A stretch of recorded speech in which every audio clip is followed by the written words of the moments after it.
obviously snowing, and this is April 4th, which is kind of amazing. But so the reason I'm here today talking directly, which is kind of the first time I've done that, is because Pentax, it seems, has kind of had a meltdown, and people on the forums are kind of freaking out. So I just wanted to make a little video on some thoughts that I have about that. And just like it's April 4th and it's snowing today, tomorrow it's going to be nice out, and the rain will come. And so what I'm saying is things change, okay? And Pentax was bought out by Ricoh, and on April 1st they switched over to a different pricing structure, and you're seeing the turbulence of that switchover, and that's what's happening right now. And instead of, don't freak out right now. I realize, things are getting expensive and all that. Things will settle down, and the pricing will go back to some kind of normalcy.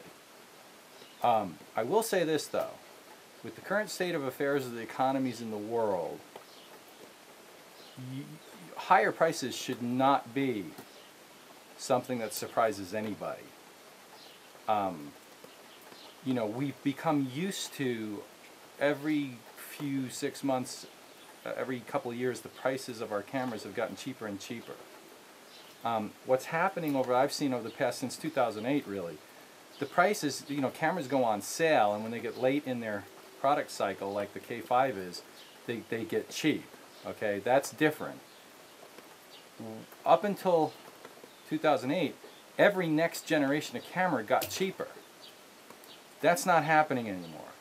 If anything, we're at the turning point right now where the next generation gets more expensive because of the exchange rates for the currencies and things like that, and the various strengths of economies. So we're used to new cameras coming out being cheaper than the model they replaced, and we're living in a new reality where the new model coming out is actually going to be more expensive. So, I mean, the K5 at under $1,000 US was a bargain. You're probably never going to see a camera that well made, that capable of producing quality for that price again. I think there's going to be a lot of angst when the replacement for the K5 comes out and it's $1,700 or $1,800 or $2,000. I mean, who knows? Okay. People were talking about the Fuji X Pro 1, and then at $2,300 with a lens for the body, that's like, wow. Don't be surprised if the next Pentax is in that neighborhood. Okay, the sales we saw over Christmas time in the US for 2011, I think we're living in a new reality, and I think the prices are going up. And that's just my opinion. But what I'm trying to say is, don't let that come as a shock. Be prepared for it. That's what's going to happen. The days of fast and loose camera buying, kind of over. Now, with the Pentax lens thing, hey, if the 16 to 50 is too dear, and it is at $1,500, that's insanity. It was $800 last week, $900 last week. Tamron has not freaked out. The 17 to 50 Tamron, be prepared to send them back. Be prepared when you get a Tamron 17 to 50 to test it.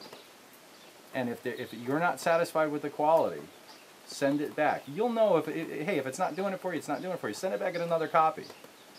The trick to the Tamrons is you got to get a good copy. Now, having said that, the 70 to 200 Tamrons that I've associated with, and there's only been a few, have all been excellent. But it seems like wide-angle lenses and wide-angle zooms in particular are a little bit more difficult to get absolutely perfectly right. So anyway, that's some thoughts on the current state of affairs regarding Pentax seeming to have gone bananas as of April 1st.